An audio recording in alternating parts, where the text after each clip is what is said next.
terminé.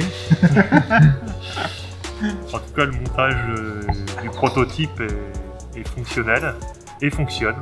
Voilà, on vient de le tester, les roues sont encore humides. On vient de rentrer le tracteur à l'intérieur, donc on a testé à l'arrière du bâtiment. On a fait des allers-retours sur la même ligne. On n'est peut-être pas au centimètre parce qu'il y a des petits réglages, mais on s'approche de la précision centimétrique.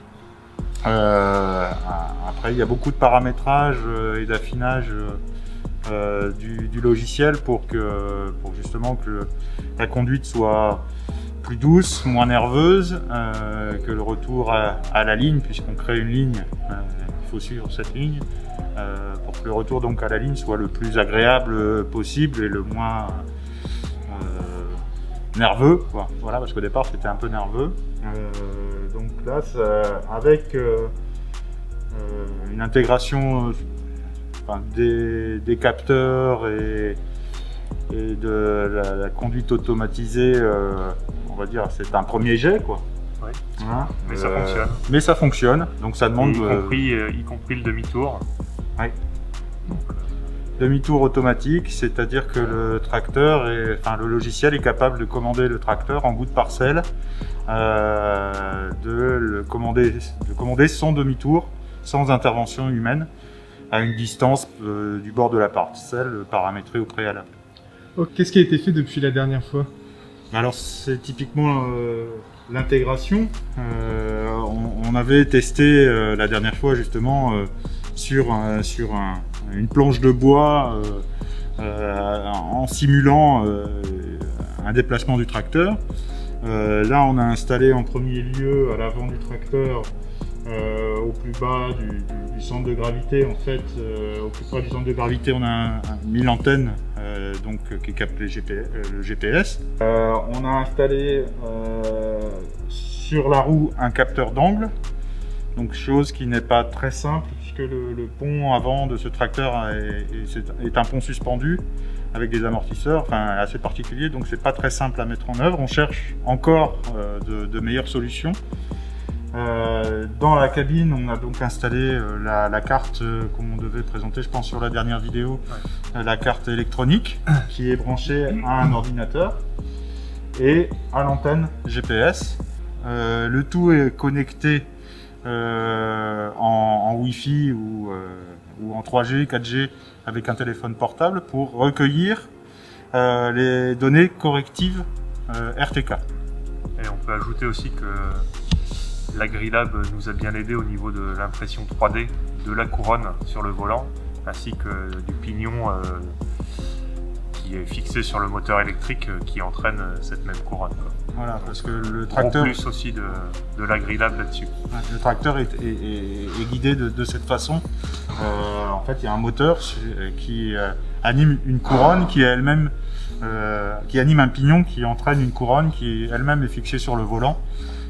C'est en ça qu'on guide le tracteur automatiquement, mais c'est vrai que tout a été réalisé ici, toutes les impressions 3D, une partie aussi de la fixation des capteurs. On a pu profiter aussi de la réflexion de plusieurs têtes pour trouver le meilleur compromis. Et donc au mois de décembre, il a passé 2 jours ici, où on a fait une très grosse partie du travail. Et on a fait des essais là pendant les fêtes de fin d'année, et puis retour ici pour essayer d'optimiser maintenant. On en est où maintenant et qu'est-ce que vous allez continuer à faire? Alors, Richard a des projets. Une fois que celui-ci sera complètement bien calé, on va finir le mien, puisque moi pour l'instant j'ai créé la carte, mais j'ai pas encore il n'y a rien intégré dans mon tracteur, donc ça c'est à terminer. J'ai le projet, je pense pour cet été, de le mettre sur la moissonneuse batteuse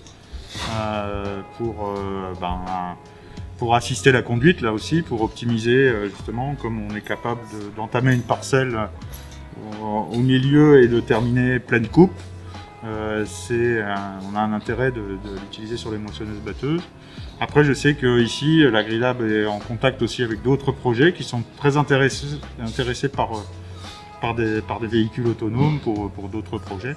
Donc ce tracteur sert aussi un petit peu de prototype pour tout ça. C'est en ça que c'est intéressant, c'est qu'on a ici à l'Agri-Lab, on a réussi à croiser différents projets qui ne se seraient peut-être pas forcément rencontrés sans la mise en relation de l'Agri-Lab. Donc en termes de coût, on peut estimer environ 1500 € les différentes pièces qui ont été achetées à droite et à gauche, auxquelles il faudrait rajouter une tablette ou un ordinateur, même d'occasion, pour je sais pas, à peu près 500 €, quoi. Donc une solution complète d'environ 2000 € de matériel hardware, quoi. Et puis ensuite, évidemment, un petit peu de temps à passer pour terminer tout ça. C'est vrai que ça fait, nous, peut-être plus, oui, ça fait plus d'1 an qu'on a enclenché ça, c'est la réflexion autour de ça, mais on y a consacré, en fait, effectivement très peu de temps. Ouais. C'est simplement pendant les périodes creuses. Mais en fait, la plus grosse difficulté, c'est le premier prototype, parce que maintenant, on voit toutes les difficultés qu'on rencontre. On les aura plus du tout pour les suivants. Et c'est en cela aussi que je sais qu'autour de ce logiciel et l'autoconstruction de l'autoguidage, il existe aussi une communauté internationale et en France qui est grandissante. Et là aussi, il y a beaucoup d'intervenants qui partagent leurs découvertes, leurs astuces. Et ça aussi, c'est intéressant. En fait, moi j'ai perdu du temps parce que j'ai cherché à comprendre. Ouais. Mais si on applique la recette, ça marche et puis on se pose pas de questions. Les recherches pour le tracteur, en fait au départ ça a pris du temps et j'ai perdu peut-être un petit peu de temps parce que l'essentiel de la ressource était en anglais. Donc quand on n'a pas suivi le projet depuis le début, rattraper tout ce qui se dit sur des forums en anglais, avec des versions qui ont bifurqué, donc on part parfois sur une voie qui a été abandonnée. Donc c'est vrai que je sais qu'il y a, à l'Agri-Lab, on s'est engagé à faire un wiki, enfin un tutoriel de ce qu'on a fait, donc ça il faudra qu'on le mette au propre aussi pour que ça profite au plus grand nombre. Mais je sais que la communauté française aussi est en train de monter un wiki. Des tutoriels pour justement, parce qu'on s'aperçoit qu'il y a toujours de nouvelles personnes intéressées, mais eux repartent du début et donc reposent toujours les mêmes questions puisque c'est difficile de retrouver les questions du début. Donc il y a des choses à faire, mais c'est aussi l'intérêt de la chose, c'est que c'est pas une recette toute faite et qu'il y a plusieurs façons d'arriver au résultat. Donc là aussi, il faut être un petit peu imaginatif. Et le dernier avantage que j'y vois, c'est que comme on est obligé de mettre les mains dans le système pour l'installer, eh bien on le comprend. Et s'il tombe en panne ou s'il y a un bug, on est pratiquement capable de le réparer soi-même sans avoir besoin d'une intervention extérieure. Et ça, c'est aussi un avantage. On tombe en panne un dimanche matin, on n'est pas obligé d'attendre le lundi pour trouver un dépanneur.